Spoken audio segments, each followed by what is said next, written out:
Epione pain management and regenerative centre. ఇక మీ నొప్పులు శాశ్వతం కావు. నేపథ్యంలో రాజకీయ పార్టీ నేతల మధ్య మాటల యుద్ధం కొనసాగుతుంది. ప్రస్తుతం కరీంనగర్ ఎంపీ బీజేపీ జాతీయ ప్రధాన కార్యదర్శి సంజయ్ ఉన్నారు. ఒక కామెంట్ చేయడం జరిగింది BRS working president KTR. Sanjay ఇక్కడ గాలి లాగా ఉన్నాడు, ఏం తెలీదు అని చెప్పినటువంటి పరిస్థితి ఒకటి. రెండవది ఏంటంటే రాముని అడిగితే కూడా సంజయ్కి ఓటేయద్దు అని చెప్తాను. ఇవాళ కేసీఆర్ కొడుకు అంతే. కేటీఆర్ అంటేనే కేసీఆర్ కొడుకు. ఇంకా వాళ్ళ అయ్యే ముఖ్యమంత్రిగా ఉన్నాడని చెప్పి ఆయన అనుకుంటున్నాడు. ఆ కారణం తగ్గుతలేదు. తెలంగాణ రాష్ట్రంలో బీఆర్ఎస్ పార్టీ భూస్థాపితం కావడానికి ప్రధాన కారణం కేసీఆర్ కొడుకు. కేసీఆర్ కొడుకు యొక్క అహంకారము, కేసీఆర్ కొడుకు వాడే భాష, ఇది వాస్తవం. ఇంకా ఆయనకు కారణం తగ్గుతలేదు. ఇంకా ఆయనకు ప్రజలు చీకొట్టినా చీత్కరించుకున్నా, మీ గడీలు బద్దలు కొట్టినా కూడా నీకు అహంకారం తగ్గుతలేదు. బండి సంజయ్కి ఏం తెలియదు, నీకు బాగా తెలుసు. అమెరికాలో చిప్పలు కడిగిన బతుకు నీది. నీ భవిష్యత్తుకు నీ బతికేందో చెప్పు. నీకు నేను చెప్తా. తెలంగాణ ఉద్యమము అందరు చేస్తుంటే మీ అయ్య కూడా దానిలో పాల్గొంటే మీ అయ్యని ఇక్కడ కరీంనగర్లో గెలిపేయడానికి నువ్వు ఆ చిప్పలు కడిగే దాన్ని పక్క పెట్టి ఈడికి వచ్చినావు. ఈడికి వచ్చి మీ అయ్యని గెలిపించిన తర్వాత లాస్ట్కు నువ్వు గెలవాలనుకున్నావు. నువ్వు చేసింది ఏంది? కంకులు కాల్చే కాడ ఫోటో దిగినావు, ఛాయ్ పోసే కాడ ఫోటో దిగినావు, లేకుంటే అక్కడిక్కడ పోయి ఫోటోలు దిగి మధ్యలో పింక్ కలర్ జెండా పెట్టి జేఏసీలో మీటింగ్ పెడితే అందరం కలిసి మీటింగ్ పెడితే మధ్యలో పింక్ కలర్ జెండా పెట్టి నువ్వు డ్రామాలు ఆడినటువంటి పెద్ద డ్రామా ఆర్టిస్టు నువ్వు. ఇలా ఆ ఉద్యమం కంటే ముందు నీ బతికేది చెప్పున్నా. నువ్వు ఎవరికైనా తెలుసా? నీ పేరు ఎవరికైనా తెలుసా? నువ్వు ఎప్పుడైనా విద్యార్థి ఉద్యమాలు చేసినావా? ఎప్పుడైనా సమాజం కోసం ఉద్యమాలు చేసినావా? మీ అయ్యా ఉద్యమం స్టార్ట్ చేయకముందు, తెలంగాణ ఉద్యమం స్టార్ట్ అవ్వకముందు నువ్వు కనీసం వార్డు మెంబర్గా గెలిచినావా? రబ్బర్ చెప్పులు, ఈ ముడతలు షర్ట్ వేసుకొని దిగిన ఫోటో ఇస్తా. బిడ్డ నీ బండారం సరే మొండదాకా కొంచెం తగ్గిండు అనుకున్నాను, కానీ నీ కండకోవడం తగ్గలే. ఇంకా నీ బండారం అంతా బయటపడతా. తీస్తున్నా, మొత్తం తీస్తాను. నీ దాగు ఒక్క 2 రోజులు నీ మీద దృష్టి పడితే నేను రోడ్ల మీద ఎత్తుకుంటూ ఉడికిస్తాను. నేను గుర్తుంచుకో బిడ్డ, నీ ప్రభుత్వం లేదేడా. 1994లో బండి సంజయ్, నా age 24 or 26, the Karimnagar cooperative urban bank director. నేను గెలిచిన, ప్రజాప్రతినిధి గెలిచిన ఉమ్మడి ఆంధ్రప్రదేశ్లో. సెకండ్ టైం మళ్ళీ the Karimnagar cooperative urban bank director గెలిచిన, పేదలకు రుణాలు ఇప్పించిన. 2005లో బండి సంజయ్ కార్పొరేటర్ గెలిచిన, ప్రజాప్రతినిధి అయినా. సెకండ్ టైం మళ్ళీ భారీ మెజార్టీతో సెకండ్ టైం కార్పొరేటర్ గెలిచిన. 2014లో ఎమ్మెల్యేగా పోటీ చేసిన 53,000 ఓట్లు వచ్చినాయి. 2018లో మళ్ళీ పోటీ చేసిన 83,000 ఓట్లు వచ్చినాయి. నేను 2019లో ఎంపీకి గెలిచిన. ఎన్ని లక్షల ఓట్లతో తెలుసు కదా?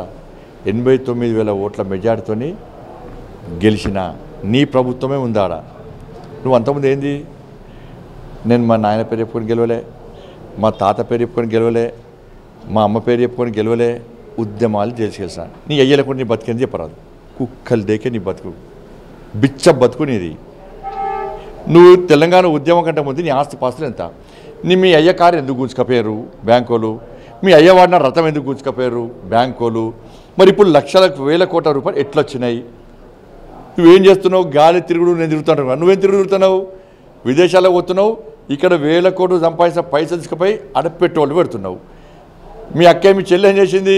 ఇక్కడ సంపాదించిన పైసలు పోయి ఢిల్లీలో పెట్టింది, పంజాబ్లో పెట్టే ప్రయత్నం నువ్వు మీ అయ్యా మీ చెల్లె కలిసి చేసారు. మీరు అట్లా పెట్టుబడి పెట్టి గాలి మీరు ఆ తిరుగుతున్నారు. ఎస్, బండి సంజయ్ గాలి తిరుగుడే. బండి సంజయ్కి ఏం తెలియదు. ఏం తెలుసు బండి సంజయ్ కంటే? రుణమాఫీ చేస్తా అని మీ అయ్య చేయలే. పంటల కొనుగోలు విషయంలో తరుగు తాళ్ళు తేమ పేరుతో ఇబ్బంది పెట్టే ప్రయత్నం చేశారు. అకాల వర్షాల వల్ల నష్టపోయిన ఏ ఒక్క రైతు ఒక్క పైసేలే. కల్లాలకు వేనా పోయి మీ బీఆర్ఎస్ పార్టీ గుండాలు పోలీసులు కలిసి దాడి చేస్తే ఆ దాడులు భరించినాం. 18 వాహనాలు ధ్వంసం చేశారు. మాకు తెలుసు. ఆ కళలపై రైతులకు భరోసా కల్పించే ప్రయత్నం మాత్రం మాకు తెలుసు. నీ అయ్యను ప్రశ్నించేటువంటి ఆలోచన మాకు తెలుసు. నిరుద్యోగ భృతి ఇస్తాన్ని మోసం చేసిండు, ఇంటికో ఉద్యోగం ఇస్తా అని చెప్పి మీ అయ్య మోసం చేస్తే నీ ప్రగతి భవన్కి వచ్చి గల్లబట్టి గుంజుకొస్తా అని చెప్పి నేను వార్నింగ్ ఇచ్చిన. మీ అయ్య దొంగనూరుగా గెలిచాడు. టీఎస్పీఎస్సీ పేపర్ లీక్ చేసిండు. టీఎస్పీఎస్సీ పేపర్ లీక్ చేస్తే దాని మీద ఉద్యమం చేస్తుడు నాకు తెలుసు. మీ అయ్యకేం తెలుసు, నీకేం తెలుసు? ఉద్యమం చేస్తే నన్ను అనగదొక్కడానికి హిందీ పేపర్ లీక్ చేసిన అనేది దొంగ కేసు పెట్టడం మీకు తెలుసు. దొంగ కేసు పెట్టి నా జైలుకి పంపడం నీకు తెలుసు. నీకు బాగా తెలిసింది అదే. 317 జీవో పడుతుంది. చెట్టుకోళ్ళు పుట్టుకొని ఉద్యోగులు ఉపాధ్యాయులు చేస్తే ఇదే హాల్లో కొట్లాడినటువంటి తీరు నాకు తెలుసు, సమాజానికి తెలుసు. నీకు మీ అయ్యకేం తెలుసు? నా ఆఫీస్ మీద దాడి చేసి కట్టర్ మిషన్లతో ఫైరింగ్తో కొట్టి నా కార్యకర్తలు కాలు చేతి విరగొట్టి నన్ను జైలుకి పంపడం నీ అయ్యకి తెలుసు, నీకు తెలుసు. ఆర్టీసీ కార్మికులు ఎదుర్కొన్న సమస్యల మీద తెలియదు. నేను గొట్లాన యుద్ధం చేసిన, నీకు తెలియదు. నీకు మీ అయ్యకేం తెలుసు? ఆర్టీసీ ఉద్యమం చేస్తే నా మీద అక్రమంగా కేసులు పెట్టిన విషయం తెలుసు. మీ అయ్యొచ్చి పోడుబోను కుర్చేసుకొని పోడుబోను పట్టాయిస్తున్నాడు. ఇలా పోడుబోన సమస్యలు పరిష్కారం చెప్పి ఉద్యమం చేస్తే మా కార్యకర్తలను జైలు పంపి నన్ను అరెస్ట్ చేసి నా మీద కేసులు పెట్టాను. నీకు మీ అయ్యకి తెలుసు. ఇది నీ కుటుంబానికి నాకున్న తేడా బాగా తెలిసి ఏం బీకినావు?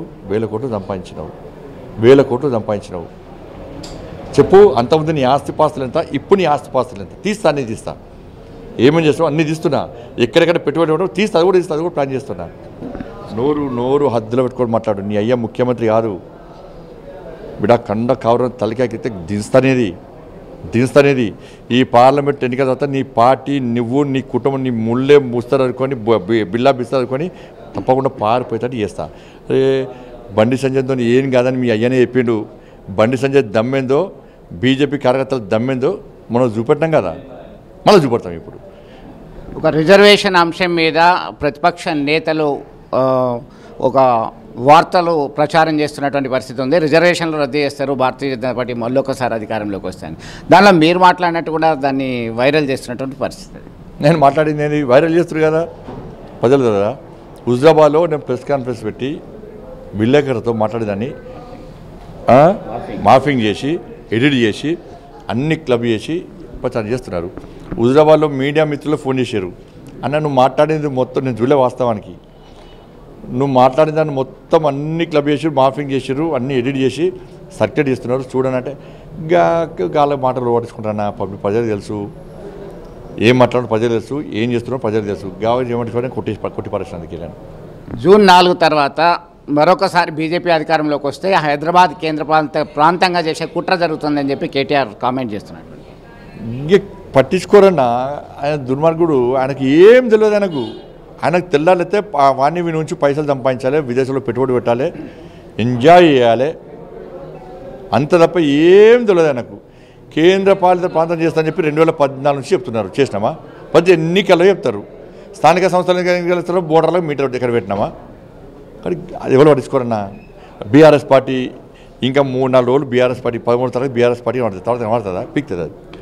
సో మొత్తం మీద రాజకీయంలో ఎన్నికలు వచ్చిన ప్రతిసారి ఇలాంటి కామెంట్స్ చేయడం పరిపాటిగా మారింది. దానికి సంగతి ఏందో తేలుస్తా అని చెప్పేసి గట్టిగా వార్నింగ్ ఇచ్చినటువంటి పరిస్థితి మనం ప్రత్యక్షంగా చూస్తున్నాం. వీడియో జర్నలిస్ట్ సుమంత్తో కలిసి చంద్రశేఖర్, RTV, కరీంనగర్ నుండి. నమస్తే అండి. ఇది వ్యాపారం గురించి కాదు, ఓటు గురించి. ఎన్నికల్లో ఓటు వేయడం మన హక్కు మాత్రమే కాదు, కర్తవ్యం. ఎంతో మంది మహా నేతలు శ్రమించి ప్రాణత్యాగం చేసి ఈ అవకాశాన్ని మనకిప్పించారు. అందరూ ఓటు వేద్దాం. ఎందుకంటే ఓటు హక్కు ఊరికే రాదు. నా ఓటు ఎవరికో తెలుసా? అది సీక్రెట్ అండి.